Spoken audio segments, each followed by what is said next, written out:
We're back with, as you asked for it, another full edit in Capture One Pro. For those new to the channel, my name's Emil. I do Capture One videos, some other kind of photographic tutorials, the occasional essay on photography, and some reviews on equipment that really interests me. So yeah, buckle in. We're about to get into Capture One once more. In the first full edit that I put together, I asked whether there were any special requests out there, and I had quite a lot of requests. Janelle from the United States has asked, can I do a full black and white edit workflow in Capture One? So that's what we're going to do today. I also thought it would be interesting to look back at an old photograph that I shot several years ago and edited in Adobe Capture Raw and finished off in Efex with their Silver Efex Pro, which is still a really fantastic plugin for finishing your black and white images.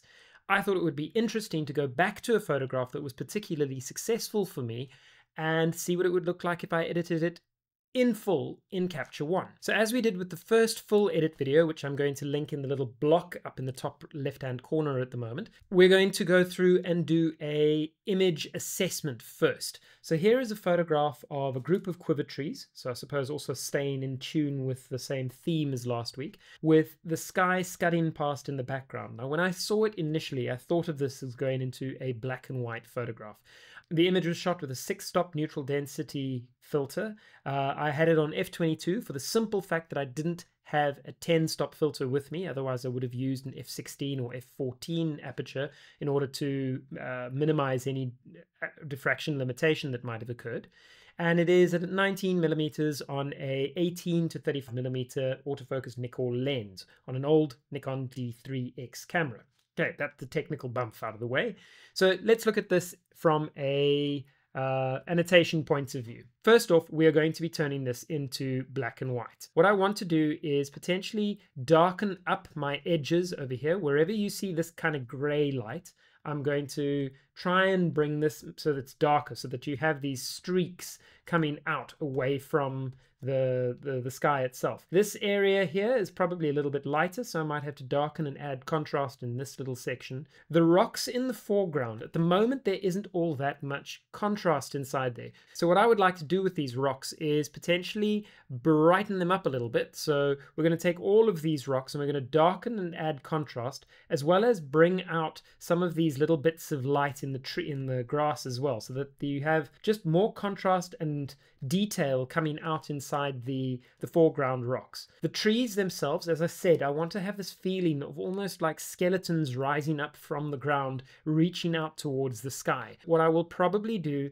is lighten up these trees and the boughs themselves, so that we have that difference and contrast between the foreground rocks, the trees striking up into the sky, and then a dark, moody sky in the background behind that. Okay, so that's pretty much what I'm wanting to do with the photograph itself. So we're going to jump into the actual adjust section. Wait, before we get to the adjust section though, let's head into style, and we're going to switch off our annotations. Remember, you can switch off your annotations simply by hitting your V button or any other kind of command in Capture One.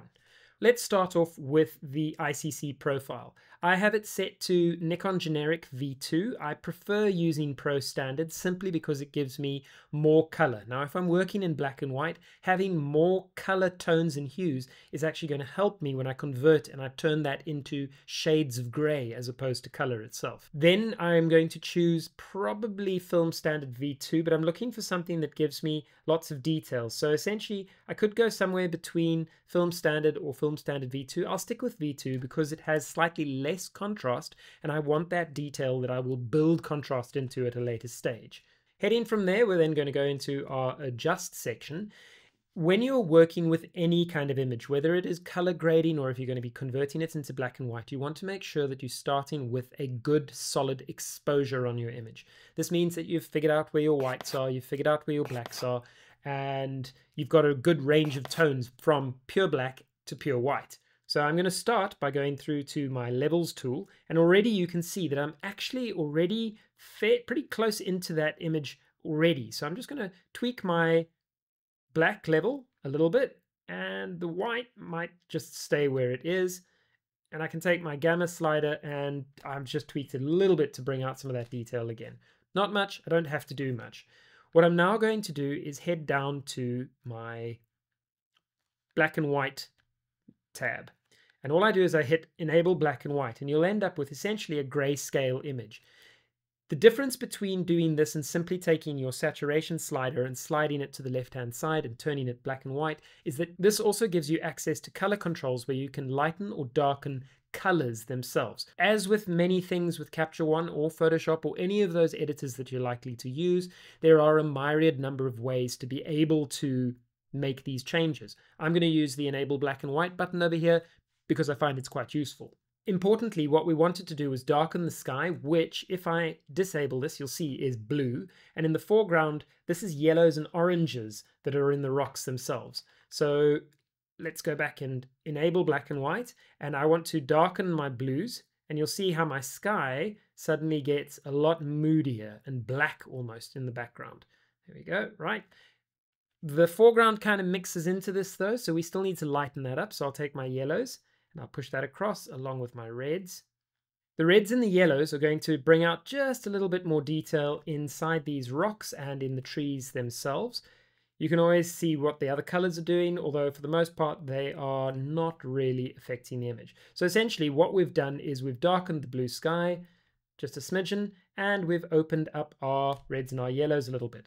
I do believe we can add some more contrast to the image, so I'm going to come through to my Luma curve over here, and we're going to just darken and lighten our highlights a little bit. So darkening our shadows just a touch, lightening our highlights. We'll take some of those mid-grays as well and just open those up. Okay, so this is a good starting point for my black and white image. I looked at 3 different components inside the photograph. We had the rocks, we had the trees, and we had the sky itself. So let's start with the rocks over here. And I'm going to create a new layer. So we say new empty adjustment layer. I'm going to use my AI brush because I know it's going to select this quite nicely. And I'm just going to try and select my foreground rocks. If you hit your M button, you'll see what has been selected, and you'll see this is a pretty good selection here. Okay, so we have a decent selection. I'm going to switch off my AI brush, and I'm also going to switch off my mask settings. Now what I can do is I can work on just this foreground area. So what I'd like to do is lighten up the midtones inside those rocks, darken the blacks, and get more contrast essentially inside the image itself. Let's take a look at our contrast slider. We'll pull that ever so slightly to the right. We'll open up our shadows just a touch, and I want to take my blacks back so that we get more crunch there. There we go, that's looking better. And again, we can also add some more contrast to the scene. This will also open up the grasses themselves because they're quite light. Okay, that's it. Don't be afraid of dark tones in a black and white image. The contrast in a black and white image is what gives it that 3-dimensionality and that sharpness to the image. So you can play on the very verge of your darks over here. Okay, to see your before and after, you can just click on the little tick and you can see that we're working quite nicely inside that image. What I would like to do is rename that as rock foreground so that we can keep an idea of what's happening inside our image. And I also think I should refine this mask a little bit because I suspect there might be a little bit of haloing happening near the edges in some locations. So all I do for that is, yep, you can see it just a touch. So what I'm going to do is right click on the contextual menu for the layer itself, and I'm going to say refine mask. And all that does is it smooths out the edges a little bit. So you can also see display mask if you want to. And there we go. And I'm just going to say apply. And that looks a little bit better. Right, so we now have a nice foreground with some interesting light happening inside it, as well as some contrast. Let's get the sky nice and dark now as well. So what we want to do is, this time around, I am going to select the whole layer. So I'm going to say add new filled adjustment layer, and we're going to work just on the sky itself. So we want to get our shadows, no, actually let's ignore the shadows for the time being. We're going to use contrast slider, get our highlights back a bit more so we get more detail in those clouds over there. Might have to open my shadows just a touch because I don't want these edges to go too dark. There we go. And let's get some more contrast inside that sky. There we go. That's it. That's looking good now. So that sky is starting to look quite nice and gritty with good edges to the darkness outside there. When you're doing this, you can ignore all the other parts of the image because I'm actually going to delete those in a moment. And I also think I'm now going to go through and use my clarity slider. And there we go. We're going to add some clarity inside there too. Great. That sky's starting to look good over there. Great. Okay, so now we need to just delete what we've got in the foreground. So again, I can try my AI eraser, and we're just going to erase our rocks. If you want to, you can check your... There we go. Let's erase our rocks. There, good. I'm not going to erase my tree just yet. We're still just trying to make sure that we don't erase too much stuff here. Okay, great. Then I'm going to try just my intelligent eraser, and we're going to erase the tree that way. Cool. Nice. Okay, this is good. Right, now what we need to do is just bring back some of the mask itself over here. So we can bring back our sky section. And let's just take a look and see what that looks like. We've got a bit of an issue in the tree over here, so let's go back to our mask. And I suspect what I'm going to have to do is use that's my intelligent brush that I'm using, and I'm just filling in around the areas to try and make sure that we get enough of this mask here. Okay, make sure that you don't actually hit the branches themselves, otherwise what will happen is you will select your branch, as you can see over there. Okay, I'm going to speed this little bit up while I quickly select all these things.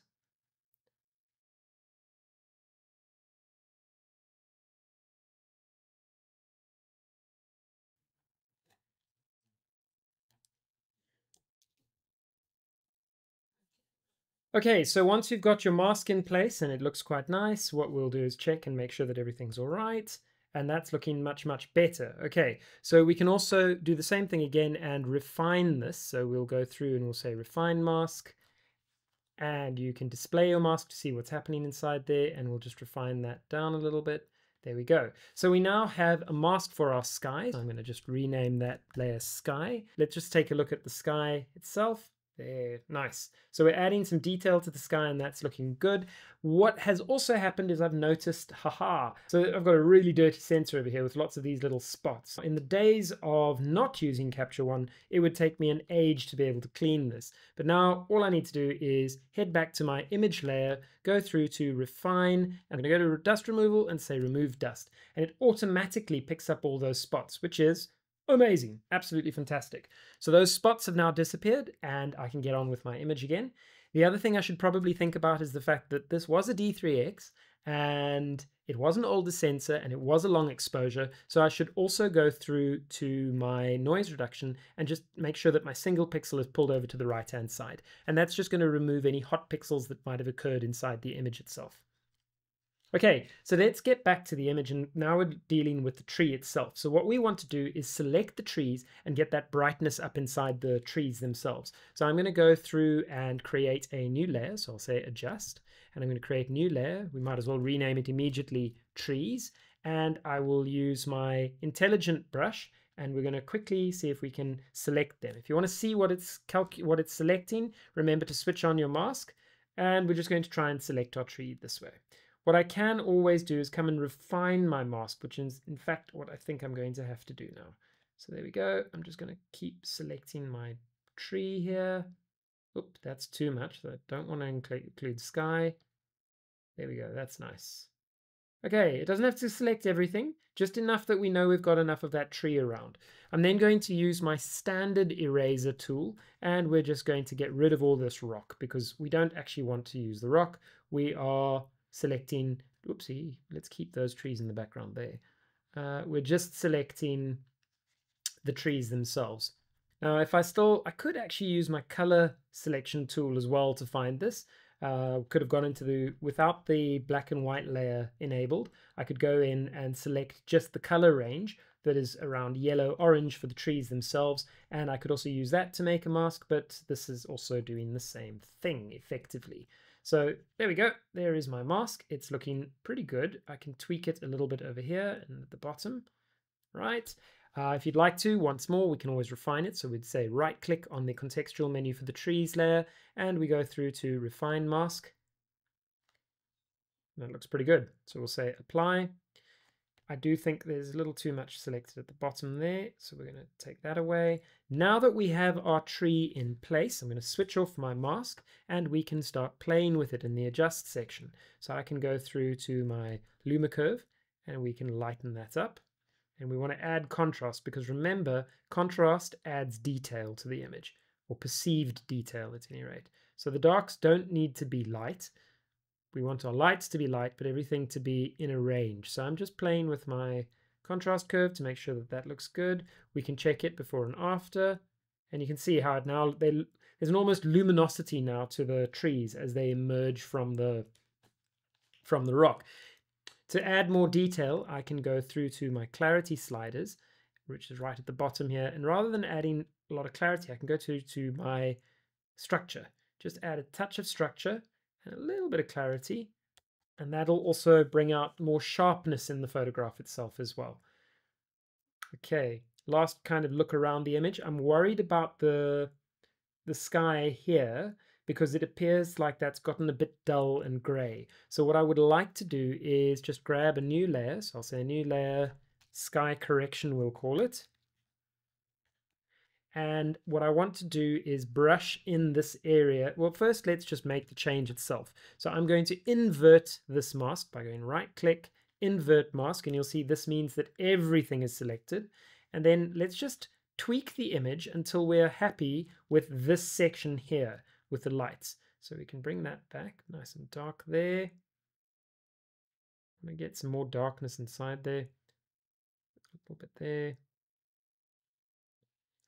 Okay, let's take our shadow. No, that's not going to do any difference, or the black for that matter. Highlights, we can bring our highlights back a touch. And then I'm also going to use my clarity slider again, because that does create separation between those tones. If we're happy with that, I'm now going to re-invert my mask. I have that as a shortcut key, Shift Command I. Then I will take my standard brush, using a opacity of about 50 with a flow of 50 because I want to paint it in as I go. I'm just going to paint in that area. And there we go.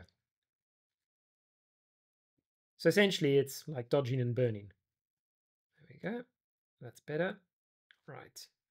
And of course I can continue with this and I can find other areas which I want to be darker and I can just play with those and paint that in.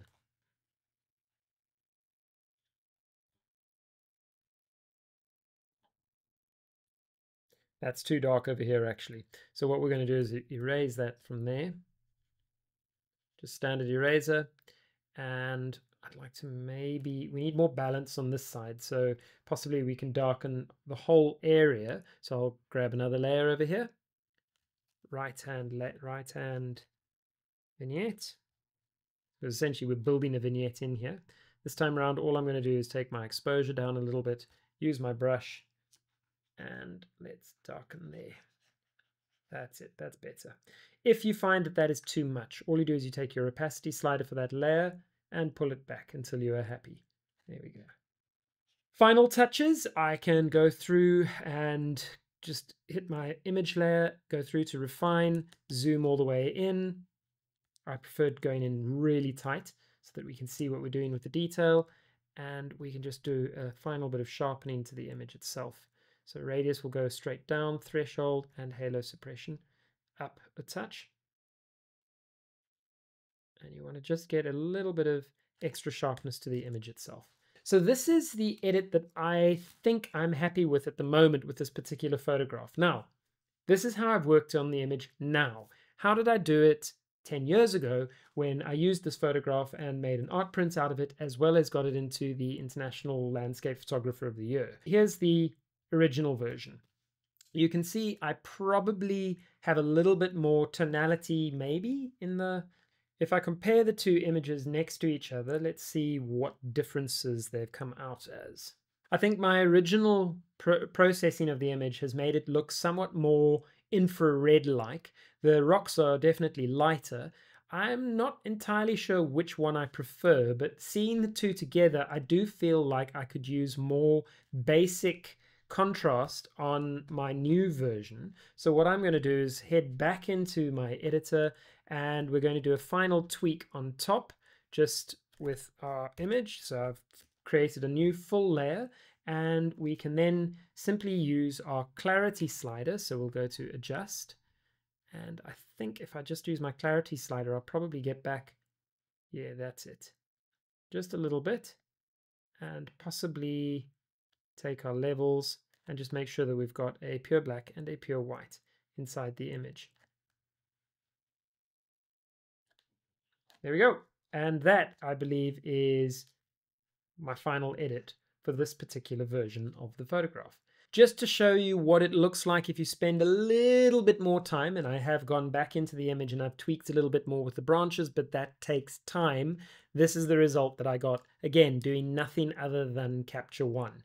Here's what it looks like. This is the range of layers that I used while I was editing, and here's my before and after from colored version through to black and white version.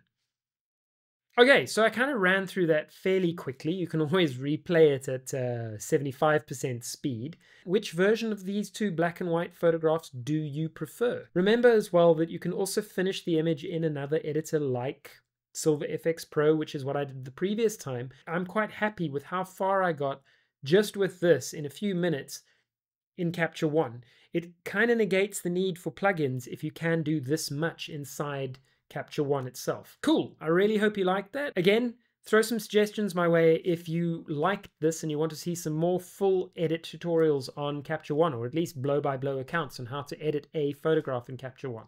I will continue with some more specific how a particular tool works, so make sure that you've subscribed so you can see when the next updates come out. Until then though, thanks again for watching. Cheers.